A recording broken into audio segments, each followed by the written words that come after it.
Hey guys, thank you for joining me today. What I'm going to be talking about is the wave Andrew Yang has created up to this point, and I'm going to be asking the question of, is this wave strong enough to take him all the way to the presidency? But first, before I do that, I'm actually really hungry, so I'm going to make myself some breakfast, and then we're going to get started talking about today's topic. Thank you guys for joining me.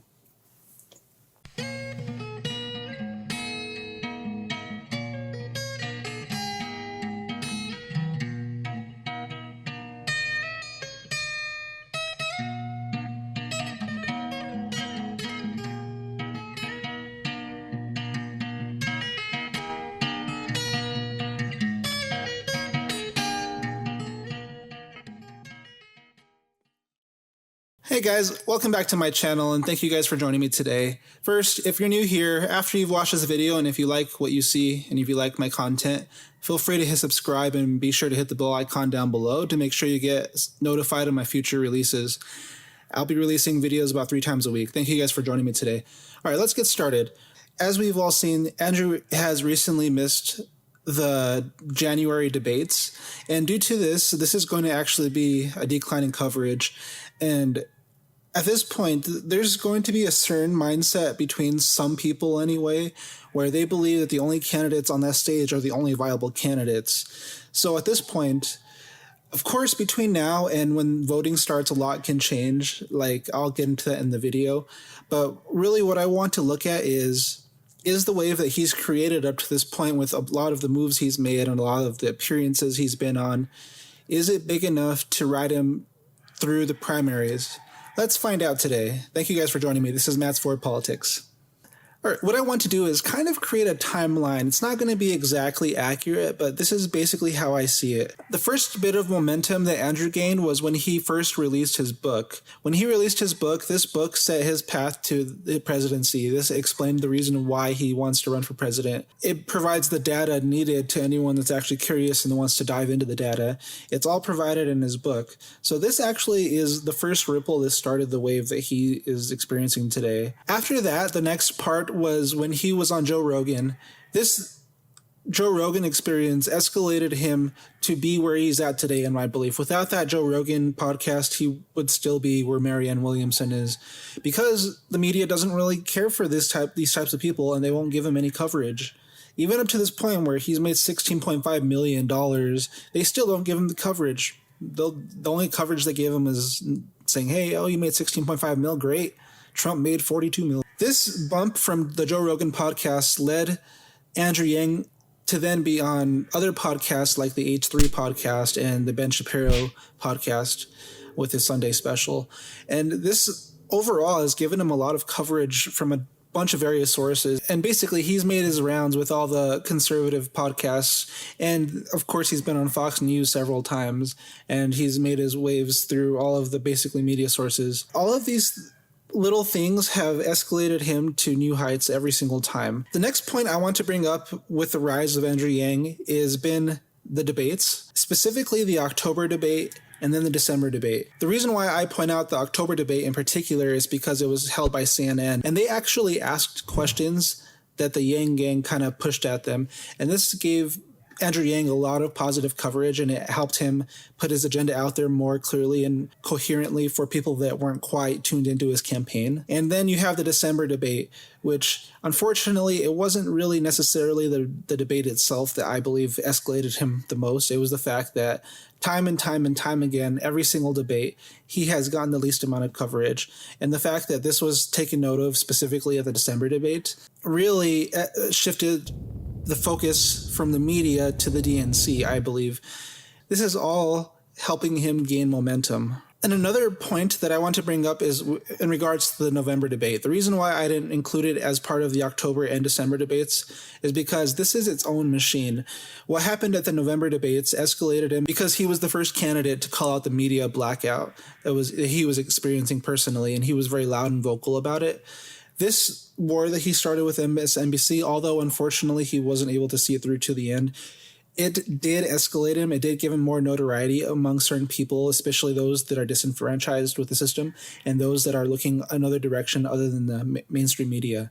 This really gave him a lot of positive coverage. And the next point I want to bring up is the fact that although these pollings are obviously rigged, they have always shown him in an upward trajectory. If you look at any individual poll and track that one poll month by month over time, you see him trend upward and upward and upward. Whereas a lot of other candidates will have big spikes and then big downward spikes and big spikes up and down and up and down. And the reason why these big spikes happen is because these other candidates actually get media coverage, as opposed to Yang, who generally gets no coverage except when he's on stage himself or when he's talking in a debate himself.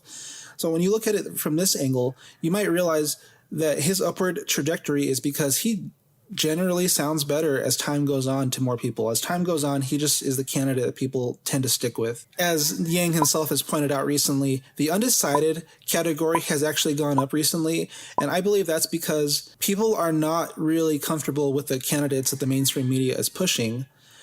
And this is actually working in Yang's favor. This is great for Yang's campaign. When you really think about it, the fact that more undecided voters are popping up, I really believe that this is reflecting on who the mainstream media is covering at any given time.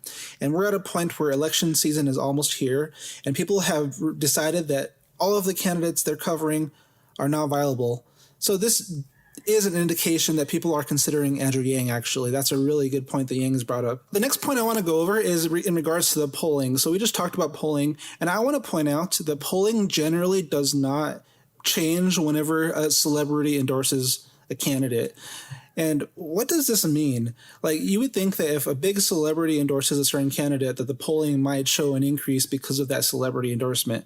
Well, what I think this means is that the age group of people taking polls in general, they probably don't even know who the newest celebrity is. And the reason for this is because they're older people, typically above 50 years old or older. So when you look at a poll, you actually see someone that probably typically watches the news all day, and they don't really follow who the latest celebrity is endorsing, or they don't follow anything other than what the news is talking about. And unfortunately, the news doesn't talk about Andrew Yang. That's just a fact. It doesn't even matter what news source you're talking about. Even when it comes to CNN, as much as we like to say that CNN has given the most props to Andrew Yang, the fact is they still are a part of the problem, and they're still not giving proper coverage to Andrew Yang, whether you guys want to hear that or not. CNN, they're trying a little harder, I'll give them that.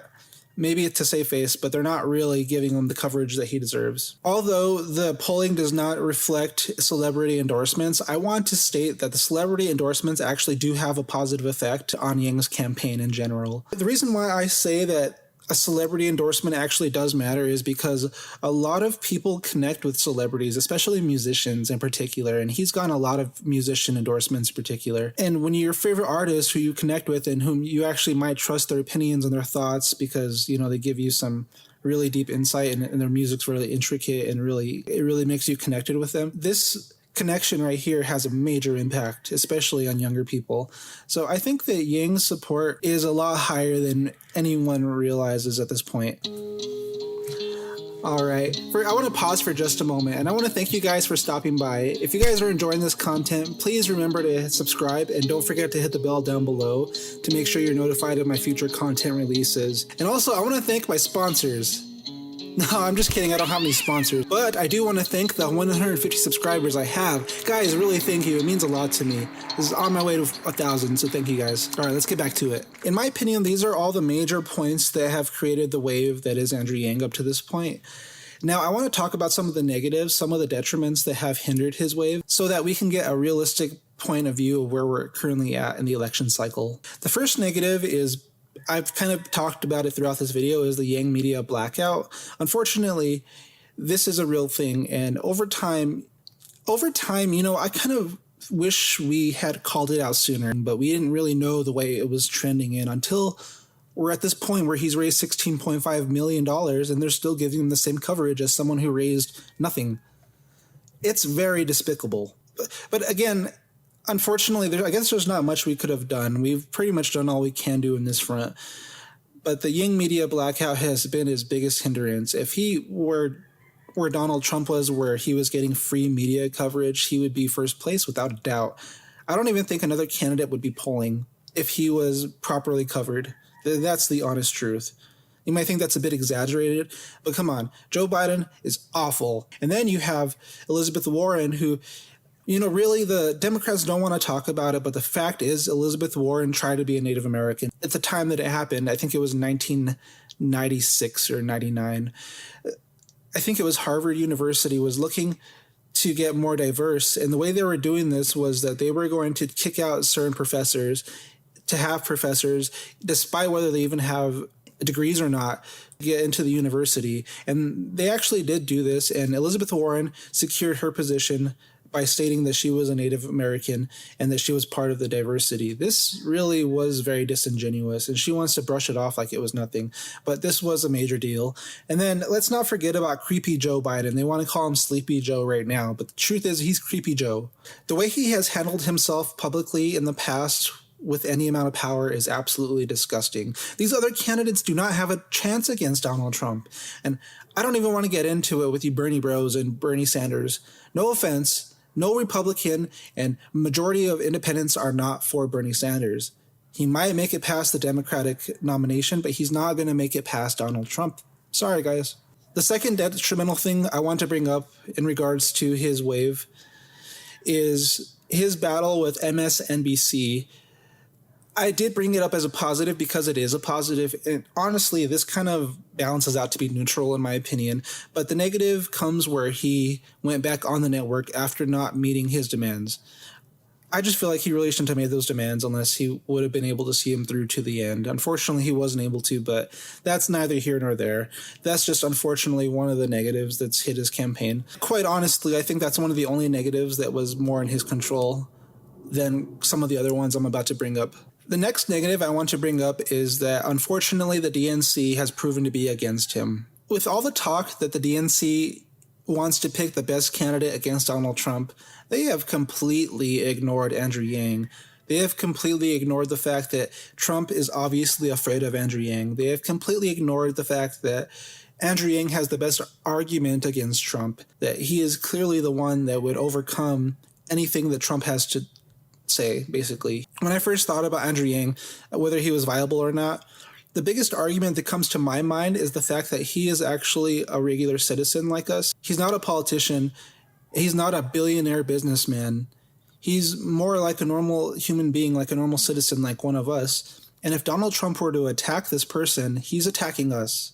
And this is why he is the most secure in the seat to defeat Trump. Unfortunately, again, the DNC is against him. And because of this, Yang has unfortunately unfairly been kicked out of the process, and he most likely is going to be staying out of the next future debates because of the way the DNC chooses to handle themselves. And the last point I want to bring up as to a negative is that the fact that Donald Trump has not tweeted about Andrew Yang. If he even gave one tweet to Yang, this would boost his coverage exponentially. Donald Trump, even before he was president, he was a more famous person. Even for the status he has, he was considered, more well-known, even around the world. People pay attention to Donald Trump's tweets. And one thing that we've all found is that the media is obsessed with Trump's tweets. So if Trump were to tweet once about Yang, not Snapchat, tweet once, this would increase Yang's coverage tenfold. And this would make other people that would normally never look into Andrew Yang look into him all of a sudden.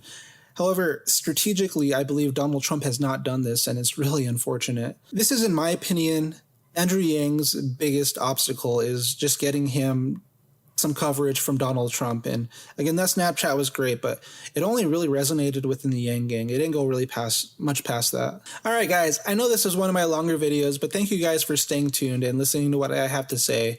Now, what do I think about where Yang is at right now? The wave he's created up to this point is one to be reckoned with. The fact that Andrew Yang is campaigning heavily in the early states right now means that he believes his message has gone out to the public as much as he possibly can, and now he needs to double down, and he needs to get hard, and he needs to go hard, and he needs to grind these early states and make sure that he gets a top position in one of these early states so that the momentum he's brought himself up to at this point is going to bring him to the nomination. This is what I believe. What are his chances of actually securing the nomination? As of right now, I would say they're moderate. I wouldn't put them past moderate. And that's on a scale of very low to very high, and moderate, and then you go low, moderately low, moderate. I'd say he's pretty much in the middle. his odds are pretty much in the middle right now, if I'm being honest. And see, people might think that his odds are currently low to very low because of the way things have been handled, specifically with the media blackout and the fact that he didn't make the January debates. And all the polls say that he's at 3, 4, 5%, 6%, or the occasional 10% New Mexico poll. This isn't where you would expect someone that is a top tier candidate to be at. But I want to bring this point up. A lot of people don't like the DNC. There's enough people out there that are going to boycott the DNC that they're looking at Andrew Yang as their perfect candidate to boycott the DNC with.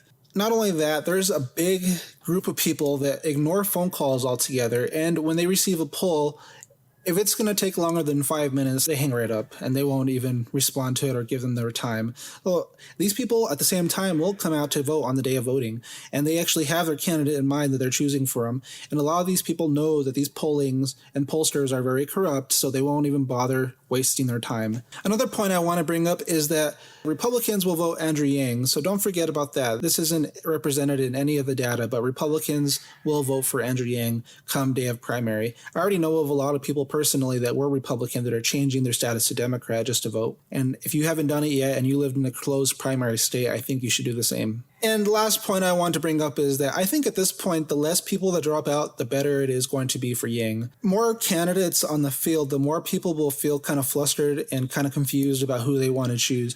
And when you have Andrew Yang that's been there consistently the whole time, that hasn't had many hiccups or many flunders or many stumbles, and he's still there saying, hey guys, look, vote for me. I will defeat Donald Trump and I'm going to give you guys all $1,000 a month. I think this is really going to turn heads. But again, this only will happen if you have everyone else who's currently in the race stay in the race, like Buttigieg, Klobuchar, Steyer, Biden, Bernie. You need all these people to still be there come election day. Like if 2 or 3 of them drop out, I think they'll still actually lower Yang's chances. All right. Thank you guys for watching. I apologize again, this video was a bit long. I had a few things that I really wanted to go over, and in my next video, I'm actually going to make kind of like a 3D chess representation of Yang versus Trump so we can actually get a visualization of where Yang is at and what kind of moves he can make right now or what kind of things can potentially happen. Stay tuned, guys, and don't forget humanity first.